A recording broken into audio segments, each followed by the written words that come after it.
Hello students, welcome to the PNT coaching classes learn easily and smartly.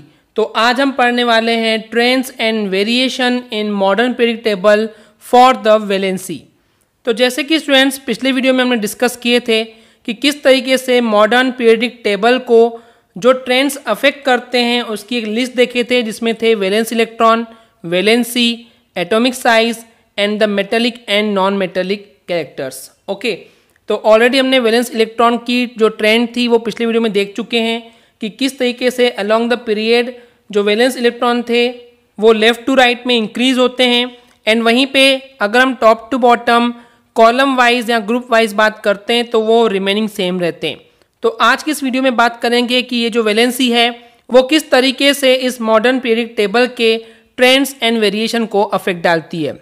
Okay, तो चलिए start करते हैं, समझते हैं। तो बेसिकली स्टूडेंट्स वैलेंसी मीन्स क्या, सबसे पहले ये समझना बहुत ज़रूरी है कि वैलेंसी क्या होता है। तो अगर मैं बहुत ही सिंपल टर्म्स में वैलेंसी को समझाऊं तो combining capacity of element is known as valency. यानी कि स्टूडेंट्स कोई भी एक एलिमेंट जिसके पास दूसरे एलिमेंट से कंबाइन होने की जितनी कैपेसिटी होती है उसको हम बोलते हैं वैलेंसी। ओके, या अगर इसको मैं और ज़्यादा सिंपल और इजी लैंग्वेज में समझाने की कोशिश करूं तो मैं सिंपली यही बोलूँगा कि कोई भी एक एलिमेंट जितने इलेक्ट्रॉन डोनेट कर सकता है, या फिर कोई भी एक एलिमेंट जितने इलेक्ट्रॉन एक्सेप्ट कर सकता है, या फिर कोई भी एलिमेंट जितने इलेक्ट्रॉन शेयर कर सकता है, वो उस एलिमेंट की या उस एटम की वैलेंसी कहलाता है।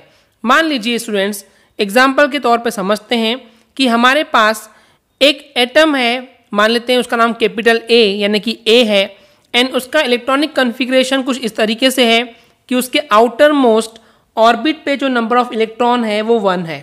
ओके, तो यहाँ पे क्योंकि इस एटम ए के पास आउटर मोस्ट ऑर्बिट पे एक ही इलेक्ट्रॉन है तो ये एक इलेक्ट्रॉन डोनेट कर सकता है।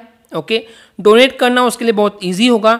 तो इलेक्ट्रॉन डोनेट करेगा जिस तरीके से, तो क्योंकि ये एक इलेक्ट्रॉन डोनेट कर सकता है तो इस एटम की जो वैलेंसी होगी वो 1 होगी, एंड जब ये एटम एक इलेक्ट्रॉन दे देगा, डोनेट कर देगा, तो उस पे +1 चार्ज आ जाता है। ओके, तो जब कभी अगर कोई एटम इलेक्ट्रॉन डोनेट करता है तो उस एटम पे उतने पॉजिटिव चार्ज आ जाते हैं, लेकिन उसके अपोजिट जो कि एक इलेक्ट्रॉन अगर गेन करता है तो उस एटम पे एक निगेटिव आयन या निगेटिव चार्ज आ जाता है।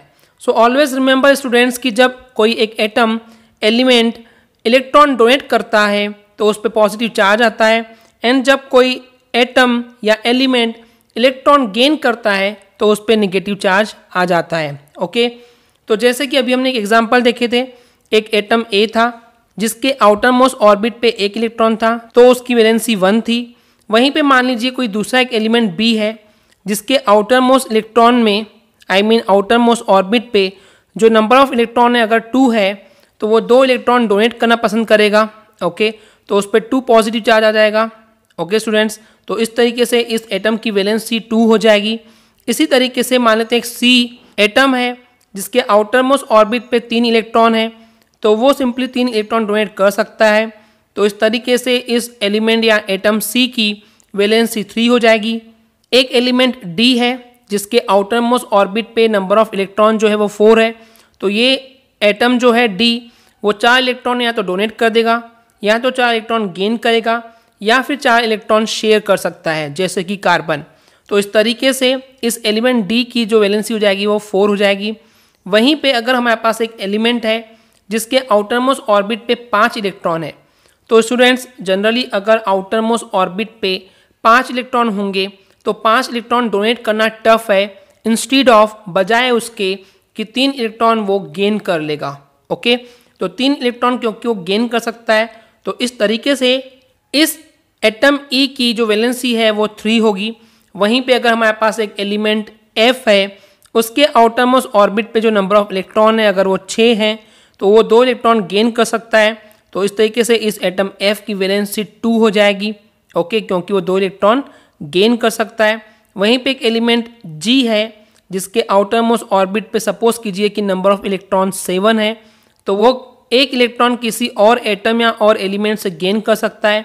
तो इस तरीके से इसके पास जो वैलेंसी होगी वो 1 होगी।